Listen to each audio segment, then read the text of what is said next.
खोथायाव बुंनो थाङोब्लाथ' दा गोजौ लेभेलनि जाख्ल'नायखौथ' आरो मा बुंबावनो बेखौथ' मिथिखाबायानो दा दिनै गाहायावबो जि रोखोमनि दुर्नीति आरो बे दुर्नीतिखौ एकदम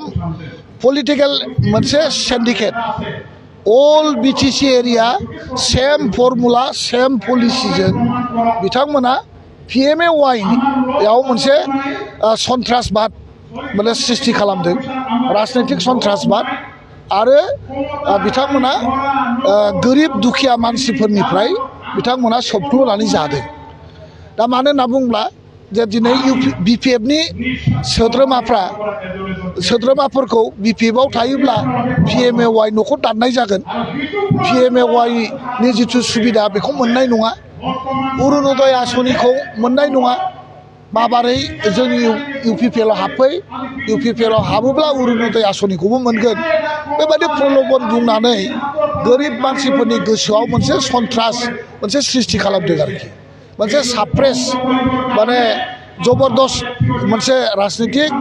माने सन्त्रास बेखौ खालामगासिनो दं थेवबो हाया जोंनि BPF-आ गोख्रों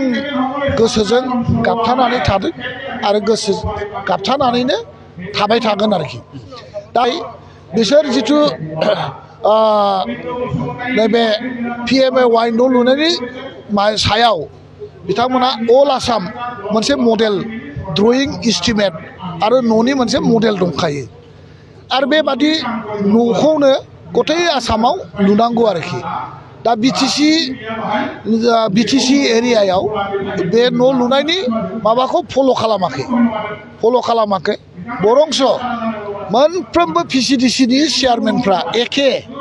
मेम्बारफ्रा एखे राजनितिकरन खालामनानै जिथुनाखि उन्नति गोरिबफोरनो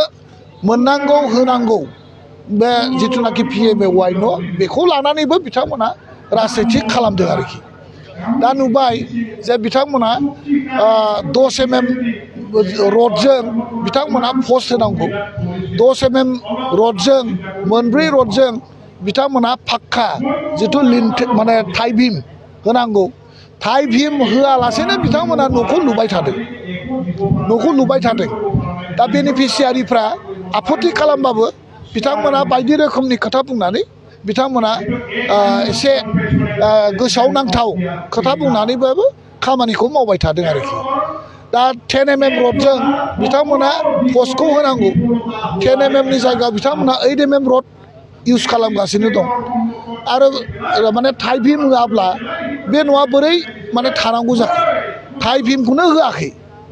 दा माने बेबायदि मोनसे माने ड्रयिंनि बाहेरायै बिथांमोना जिथु खामानि मावबाय थादों आरो बे खामानि मावनाय जायफोर बेनिफिसियारि न' मोननाय बे न' मोनग्रा बेनिफिसियारिफोरनिफ्रायबो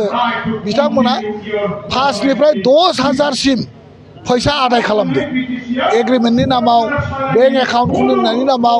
फैसा उइथड्र खालामनायनि नामाव बिथांमोना 5-10,000 थाखा एक्सट्रा गावनि सिपिनिफ्राय गावनि फैसाखौ मेम्बार चेयारमेननो होनांदों आरिफ्राय जिथु OS-नि फैसा बे OS-नि फैसाखौबो चेयारमेन मेम्बारा माने जब कार्डआव बख'नानै बिसिनि फैसाखौबो बिथांमोना दा लांनानै जागासिनो दं बे 95 दिननि थाखाय 95 दिन 229 थाखा पार डे जिथुनाखि OS बेनिफिसियारिफोरनो होयो गभर्नमेन्ट अफ इन्डियाया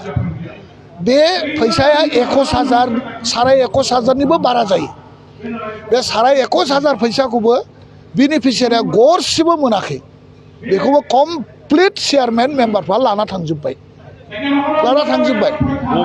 खुनु धरनर इन्जिनियारफोरनि गाइडलाइनाव खामानि मावाखै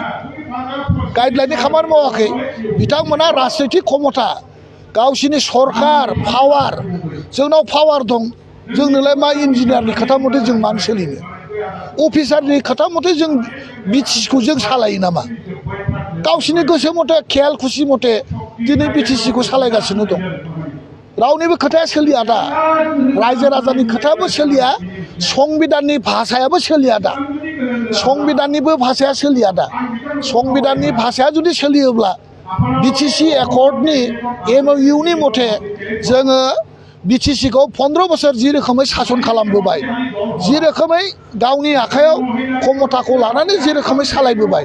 दिनै बेबादि क्षमताखौ गावसिनि आखायाव मानो लानो हादा क्षमताया बारायनांगौसो क्षमताया खिन्थु खमायलांगासिनो दं